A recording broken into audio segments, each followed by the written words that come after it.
I intend to resign as party leader, as Prime Minister, after the party selects its next leader through a robust, nationwide, competitive process.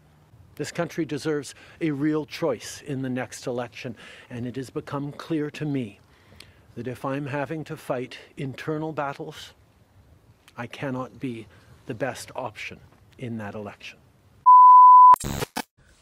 Ano nga kaya guys ang mangyayari sa future ng Canada? Ano na mangyayari sa mga applications na nakabinbin? Diyos ko day. Sa harap ng issue mga kinakaharap ng bansa ngayon, biglang sumabay pa. Kahapon, biglang nag-step down na si Trudeau, si Justin Trudeau, ang Prime Minister ng Canada. Well, siya pa rin naman ang nakaupo, siya pa rin ang pinaka Prime Minister hanggat hindi nakakapag-select ng bago. Pero yun nga, parang naiwan sa ere yung Canada bigla, no? Biglang nawala ng leader. Ay nako guys.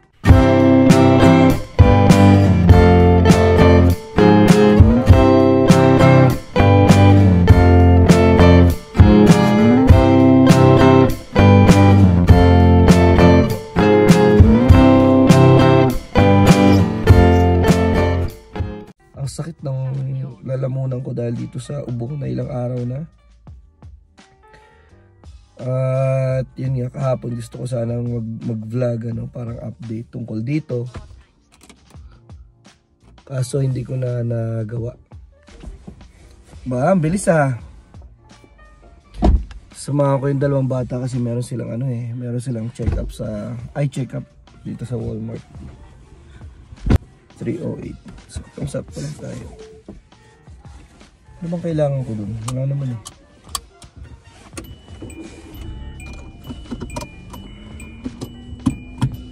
Nilak yung pinto. At least maaga tayo makakabalik. Appointment kasi dapat nila sa sa Optal, sa eye check up ay alas 4. Kaya lang tumawag kasi sa akin kahapon yung ng eye clinic. Sabi nila kung pwedeng i-move ng earlier or 5 PM na lang. Sabi ko earlier na lang. Kaya naman ng 3:30 yan Ayan, lakad lang. Ipapacheck up ko kasi itong mga mata na itong dalawang bata para malaman namin kung may progreso ba ang kanilang pagsasalamin. Tapos isang dahilan din kasi renew na yung aking tawag dito, diretso na, renew na yung aking insurance, kaya pwede ko na silang ipasalaminan ulit, i-update yung kanilang salamin, no, na wala tayong babayaran. Pinagsama namin yung insurance namin ni Joyce, maganda-gandang salamin na yung nila, yung makukuha nila ngayon. Dito sa Walmart, malapit-lapit sa bahay. Yung insurance ko nga pala, nagbago ng policy. Dati sinasagot lang nila sa check-up is 50. Kasi usually check-up is 100 Dati 50 lang sinasagot nila. Dito sa kaliwanag. Ngayon ay fully covered na yung buong exam. Yung eye exam. So sagot na nila yung 100. Ayun yata yung doktor. Ayun po. Yan, dyan tayo pupunta. May guhit sa salamin mo yun Oo, meron. Pares kayo ni kuya. Oh, binigyan sila ng mask. Sabi ko, Dok, parang kailangan ko rin ng mask kapag sinamahan ko yung maliit. Sabi niya, actually hindi mo naman na kailangan sumama. Ba talaga dito? Kahit ganyan pa kaliliit, talagang tinuturing na silang kumbaga parang independent. And usually pwedeng sila na lang yung kausap ng doktor at hindi na ako kasama. Anyways, yung kasing result naman, kasi nun makikita rin namin, ibibigay din sa amin. So that will speak for itself. Thank you, Victoria. One eternity later. Kain tayo guys ng bahaw na munggo. Bagong tabas nga pala ito. Ang tumabas nito si Mami. Kami lahat tinabas. Ayun. Si Johan, si Jeron, tinabasan din yan. Nakalibre na naman ng magkano? $100 para sa gupit namin tatlo, di ba? Next time si Mami naman yung gugupitan ko. So balikan natin yung sinasabi ko nga sa inyo kanina, no? Yung tungkol sa kinaharap ngayon ng Canada. Ewan natin kung ano mangyayari. So ano nga ba yung rason kung bakit niya nag-step down or nag-resign itong si Trudeau? Bakit inubos mo na yung munggo ko?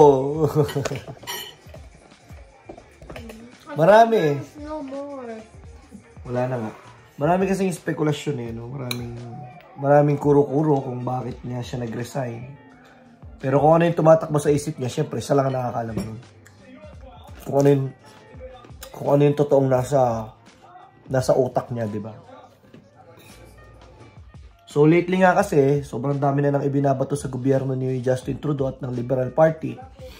Kaya, sabi ng iba, hindi na nakayanan, ano? Sa dami ng kontrobersiya, sa dami ng mga maling desisyon.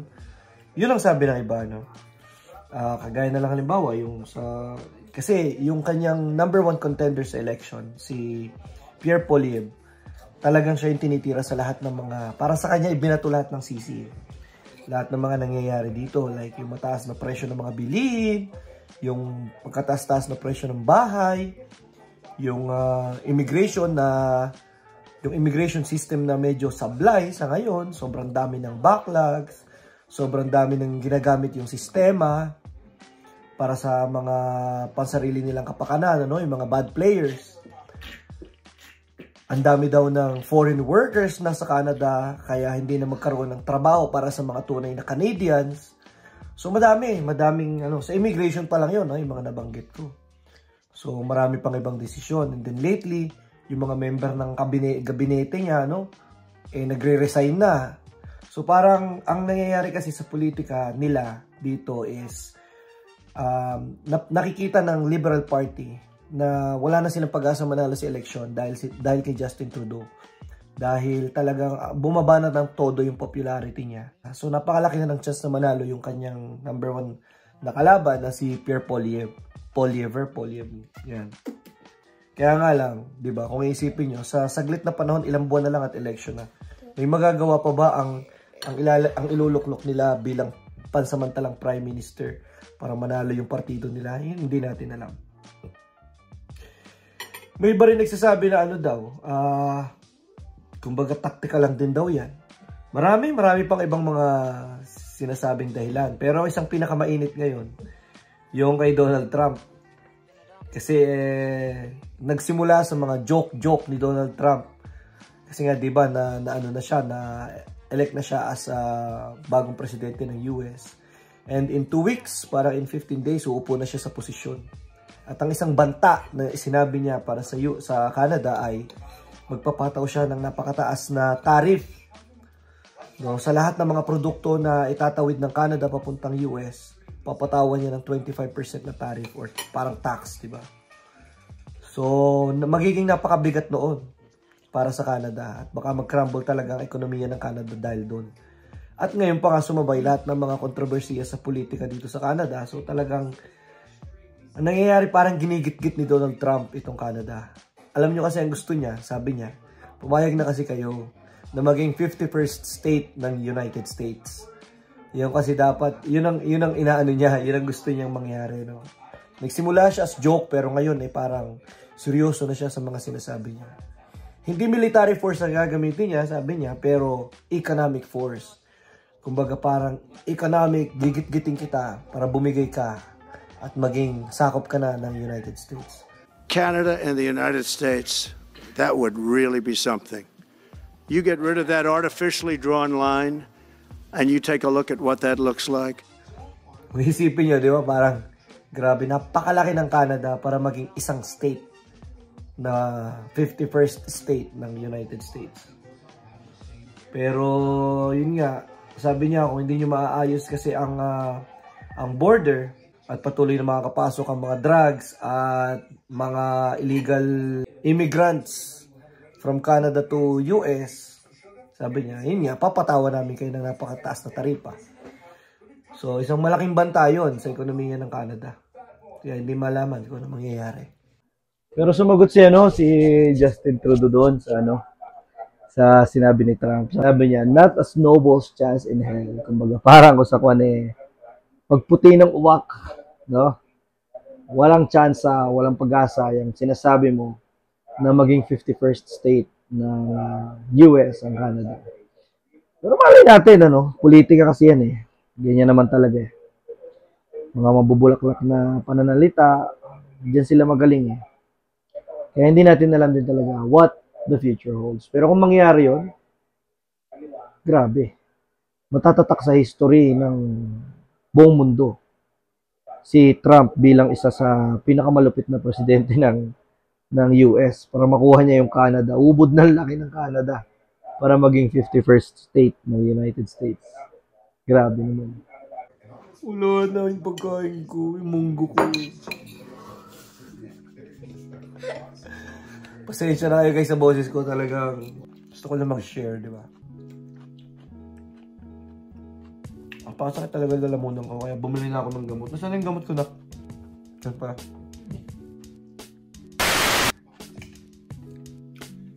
Pambihira nga lang din to panahon na kung kailan nag-resign to si Trudeau, no? Kung kailan eto at mag-e-election na siya kasi nag-resign. Nakatawa nga interview niya eh.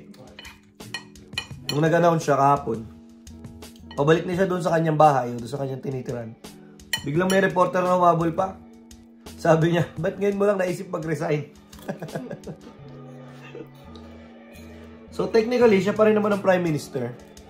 Hanggat wala pang naiupong bago na papalit sa kanya from the Liberal Party. Inom muna tayo ng gamot at talagang nahihirapan ako nitong ubo na to. Ito lang. A few moments later.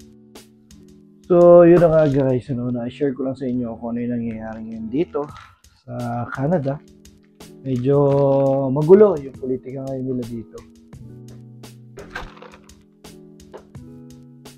Kung tutuusin, hindi naman talaga tayo dapat ganun ka-apektado. Kaya nga lang, nakakapag-alala lang din kasi, lalo na nga ngayon, hindi natin alam kung ano mangyayari. Ang mga temporary residents naman kasi, at saka ang mga permanent residents, hindi naman kasi yan bumuboto. Only yung mga Canadian citizens, sila lang talaga yung mga bumuboto dito sa Canada. Nakakapag-alala lang din kasi hindi natin alam kung ano yung mangyayari in the future. Uncertain na nga tayo dun sa mga especially sa application na ipinasa natin. And ngayon na ganyan pa yung nangyayari sa gobyerno na walang matinong namumuno, hindi natin alam kung ano yung mga mangyayari talaga. Hindi natin alam, maaaring biglang umupo, lahat ng sinabi ni Justin Trudeau na polisiya ay biglang baguhin. Pwede rin namang mas lalong pahigpitin, di ba? Hindi natin alam kung salungatin lahat ng polisiya na ginawa niya. Wala tayong alam kung ano ang mangyayari sa future. So sa part namin as temporary residents, parang yun lang yung nakakapag-alala. Although naniniwala ako na ang migrants ay malaki pa rin ang papel sa ekonomiya ng Canada. So alam ko maraming kokontra kasi nga sa ngayon maraming nagsasabi na sobrang dami na ng mga temporary residents at saka ng mga temporary foreign workers dito. So, nasa sa inyo naman yun. Kanya-kanya naman tayo ng paniniwala. Pero, tingin ko, malaki rin ang role na ginagampanan ng mga temporary residents doon sa ekonomiya ng buong Canada. At I don't think magsusurvive din ang Canada kung wala yung mga immigrants. So, yan, yung measures na ginagawa nila, pagbabawas, normal lang yan. Kaya nga, sa mga panahon na ito talaga yung hindi tamang panahon kung kayo yung mga nag-iisip na sa mga kababayan natin, sa mga nag-iisip na pumunta dito, yung susugal kayo ng napakalaking sugal sa pagpunta nyo dito ngayon, medyo hindi talaga ito yung right time, right moment for that. Pero nasa sa inyo pa rin yan, it depends on gaano kayo ka-prepare sa kung ano yung mga posibleng mangyari dito. But ang sinasabi ko lang is, sobrang uncertain lahat ng bagay dito. At even kami na, yun nga, sabihin natin nakapagpasa na kami ng application for permanent residence pero wala pa rin kasiguraduhan hanggat hindi yun mismo dumadating. So, ganun pa man, positibo pa rin tayo and we can just pray na sana maging okay na yung gobyerno, sana maging okay na yung mga polisiya ulit at bumalik sa normal at sana yung lahat ng mga applications na nandyan sa queue ay magawa na para sa ganun, makamove on naman tayo, di ba? At yun lang naman for today's vlog and thank you for watching. See you on the next. Bye-bye.